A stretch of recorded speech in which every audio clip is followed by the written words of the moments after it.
raising UConn's academic profile. Next.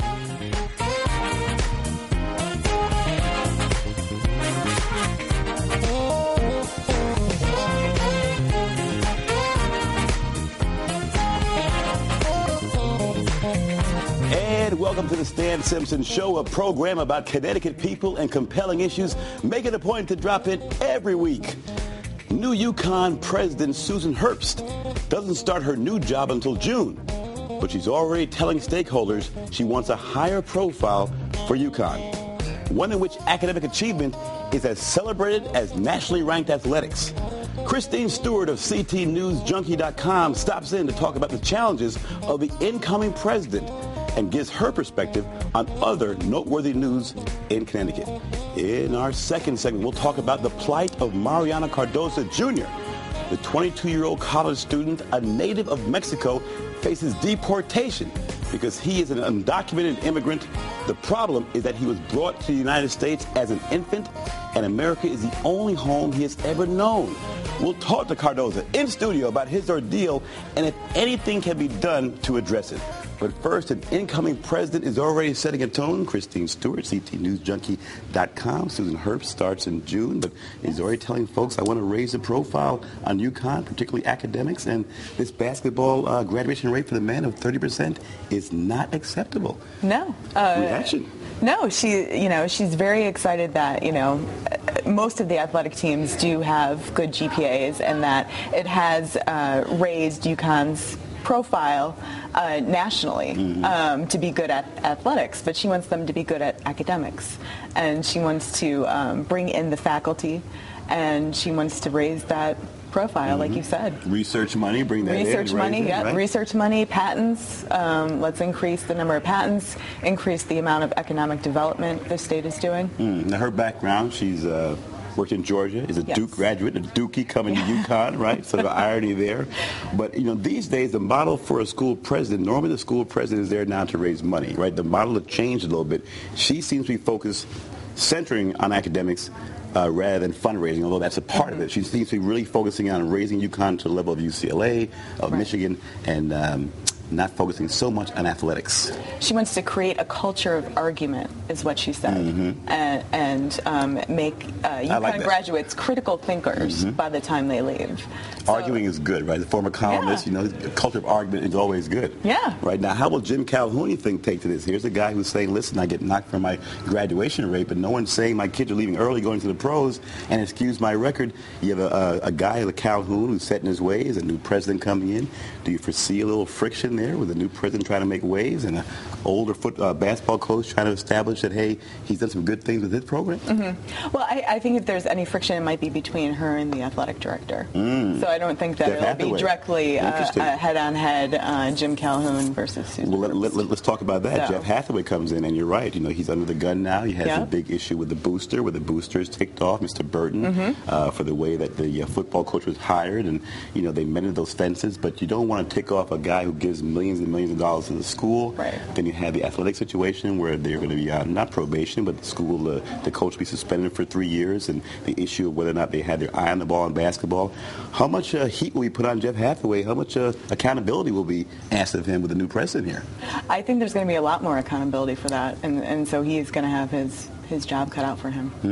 See, I think you're onto something there. I think he has more than his job. You raised something right. I think Hathaway could be in trouble in that, he's made himself a bit expendable. Right? You have a new president, you have a new governor, you have sort of this negative specter of the basketball program, you have the issue with the booster, and you can always plug an athletic director in that seat. But is he bulletproof though? Because do you bow to the pressures of the fundraiser? You raised a good question. I would say this: you don't bow to the pressure, but when you're the AD, you're paid to handle that. You don't turn it into an international uproar either. You know what I mean? You don't bow to the pressure, but you're paid a big money to deal with big ego boosters and make sure it doesn't become an international incident. And it became a national phenomenon. It did. And so I think you get knocked for letting it for not handling your business. As AD, you got to handle that. You got to make sure that you massage the egos, you keep the money flowing, and keep that in check. He didn't do a good job. And I think that's where you get knocked for that. And then the basketball situation comes on the heel of that, where you say, well, it's time to put a new body in there. And I think I think, yeah, that will bear watching to see what happens between those two. So let's segue. Let's go from UConn to Chris Dodd. Retired comfortably, landed a nice cushy job, yes, right? President of the motion picture industry, takes a healthy raise, $1.2 million a year. Nice gig, Christine. Something that you should think about when you retire from it. It's a wonderful gig. I mean, he has friends in the industry there. So, I guess so. He's known Lorne Michaels, who was in charge of the Saturday Night Live program for decades. Had a bit part. You were saying he had a bit part on SNL back in the day. He filled in for George Clooney. And how did that happen? And Lasercats. He said he received a call from Lorne Michaels and said, "Hey, are you in New York?" And he said, "Yes, I am. And come down to this restaurant. I need to use you in a sketch." And a star was dinner born. With me, yes. So how do you think he'll do with that? He's a schmoozer. He's bilingual. He's international. Yeah. He seems very energized about this job. Mm-hmm. It's a nice second career. It is. And he wasn't convinced. He wasn't going to, they were courting him. Mm-hmm. And he wasn't sure that this is the way that he wanted to go. So they really kind of won him over. And I think that he'll fit nicely into the job. You think that $1.2 million helped to court him a little bit? You think when they laid out the contract and the zeros, it maybe convinced him that this wasn't a bad situation for him? It could have been that. I think it could have been. He's got two very young daughters. Yeah, so, that could help out, right? A little college savings, $1.2 million a year. All right, real quick, Dan Malloy. What's very impressive so far, Malloy, here's a guy who likes going to D.C. Our previous governor didn't like to go to Washington, D.C. Yes. He enjoys going to D.C. and schmoozing. What's been the impact of that so far, him traveling? We haven't really seen any money come back, but he's building the relationships. He's asking for the money.